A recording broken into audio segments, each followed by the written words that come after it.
नमस्कार मित्रों, आज हम लोग इस क्लास में का से संबंधित प्रश्नों को हल करेंगे। पिछली क्लास में हमने आपको बताया था एक सूत्र, जिसे a का x प्रतिशत बराबर b, अर्थात जिसका प्रतिशत दिया गया हो और जिसका प्रतिशत कहा गया हो बराबर b। इसी पर आधारित हम जो है आज का के प्रश्नों को हल करेंगे। ये सूत्र आप लोगों को पिछली क्लास में बताया गया था। अब हम एक प्रश्न देखते हैं, पेपर में लगभग पूछा जाता है। एग्जाम्पल देखिए, जैसे ए तथा बी क्रमशः सी से 20% व 40% अधिक हैं,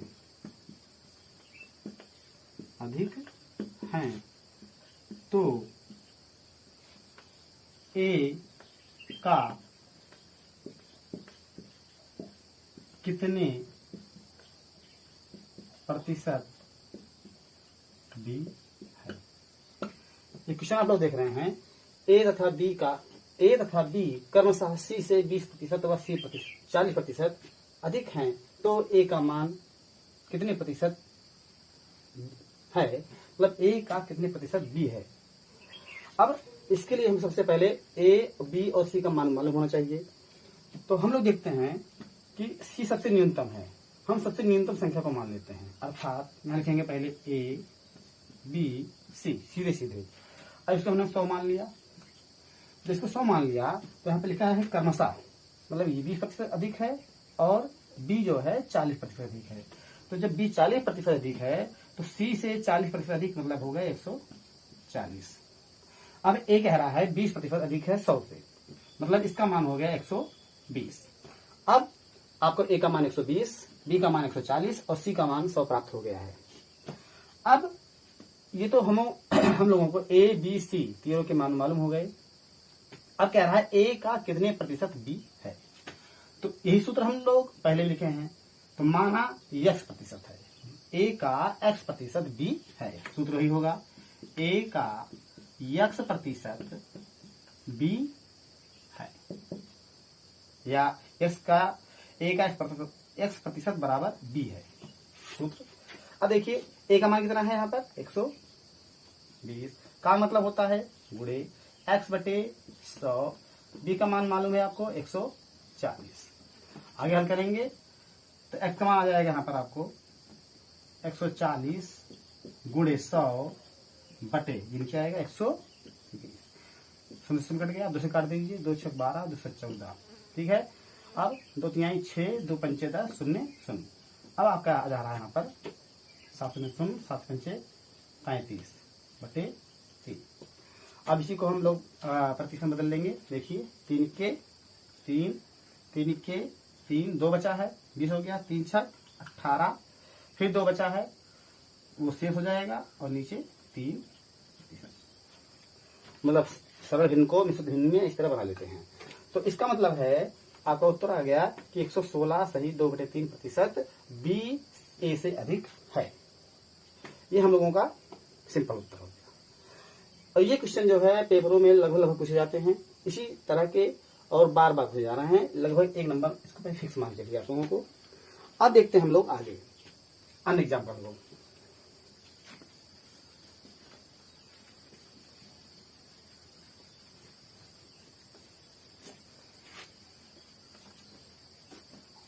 अब आजकल जो है चलन में एक क्वेश्चन और आ गया है कि यदि जैसे चीनी है, चीनी के मूल्य में 25% की वृद्धि हो जाए तो कितने % कमी कर दें कि हमारा खर्च ना बढ़े।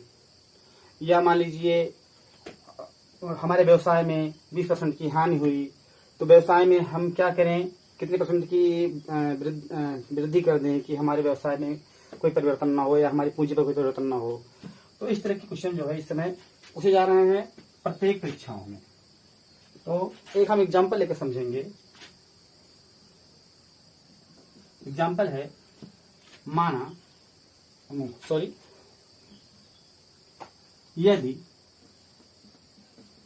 यदि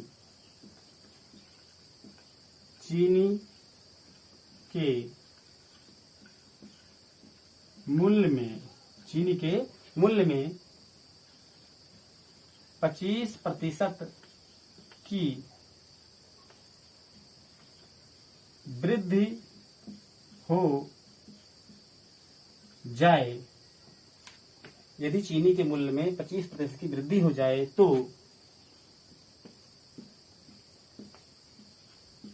खर्च में कितने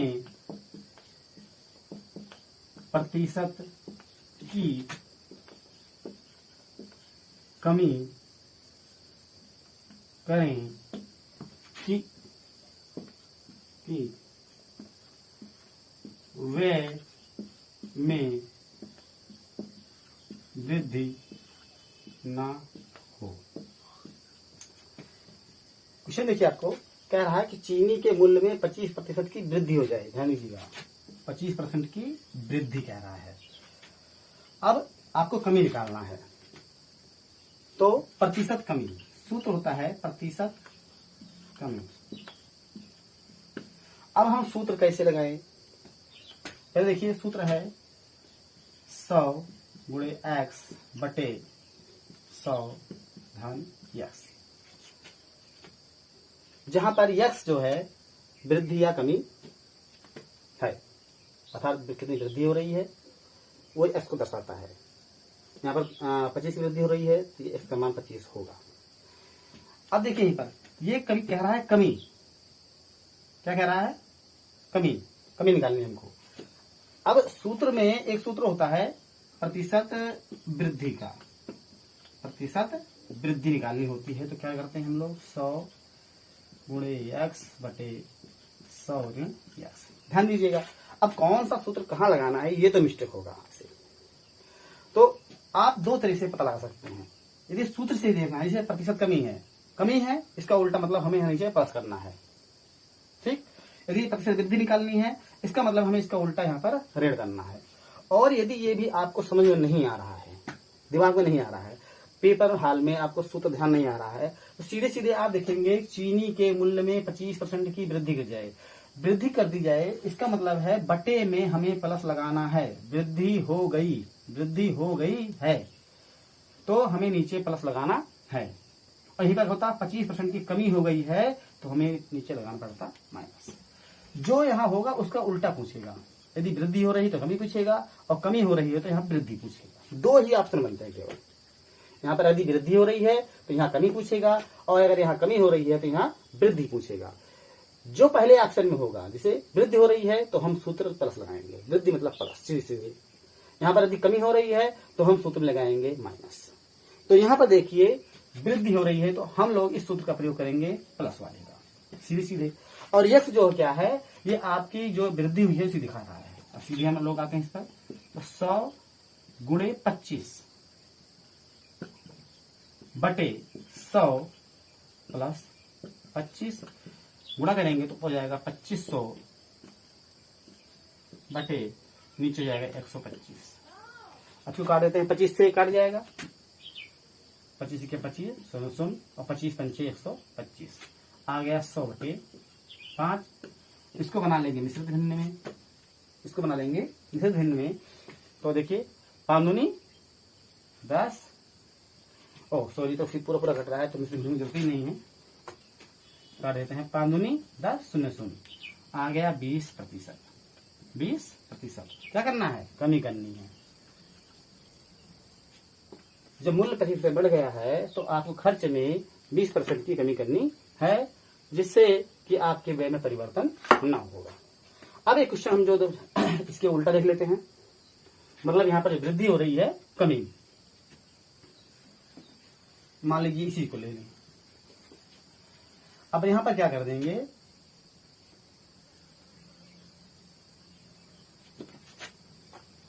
%25 की कमी हो गई है। अब मूल्य में 25% कमी हो गई है तो खर्च में कितने प्रतिशत की वृद्धि कर दें, क्या कर दें, वृद्धि करें कि व्यय में कोई परिवर्तन ना हो। अब ध्यान दीजिएगा, अब मूल्य में कमी हो रही है। जब कमी हो रही है और क्या निकालना है, वृद्धि निकालना है। यहाँ लिखेंगे प्रतिशत वृद्धि, प्रतिशत वृद्धि ऊपर रहेगा 100 गुणे यक्स, इसको तो भूलना नहीं है, बटे अब 100 में यक्स जोड़ना है कि घटाना है। ऊपर आइए 25% की कमी मतलब यक्स। ठीक, अब आगे बढ़ेंगे 100 गुणे वही है 25 बटे 100 ऋण 25, यहां गुणा करेंगे आ जाएगा 2500 और नीचे जाएगा 75, सीधे सीधे 25 से कट रहा है, 25 यहाँ 75, 25 इक्के 25 आ गया आपको 100 बटे 3। अब यहाँ देखिए डायरेक्ट नहीं कट रहा है, इसलिए इसको हम प्रतिशत मिश्रित भिन्न में लिखेंगे।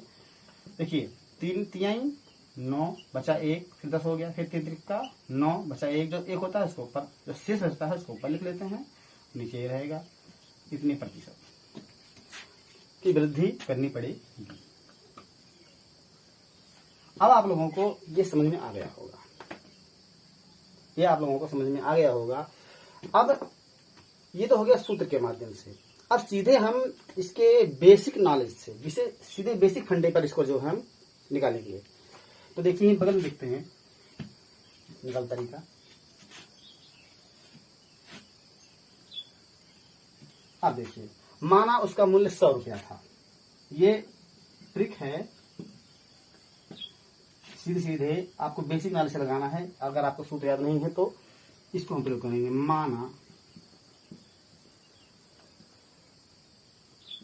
चीनी का मूल्य 100 है, चीनी का मूल्य 100 है सॉरी, चीनी का मूल्य 100 है। अब क्या कह रहा है, 25% की कमी हो रही है। अब आपको मालूम है कि 100 का 25% 25 होता है, तो कमी होने पर मूल्य कितना आ गया, 75 आ गया। कमी होने पर मूल्य कितना आ गया, 75। अब आपको निकालना है इसके सापेक्ष, ध्यान दीजिएगा, जो अब वर्तमान मूल्य है उसी के सापेक्ष आपको प्रतिशत वृद्धि या कमी निकालनी होती है। अब कह रहा है कितने प्रतिशत वृद्धि की जाए, तो प्रतिशत वृद्धि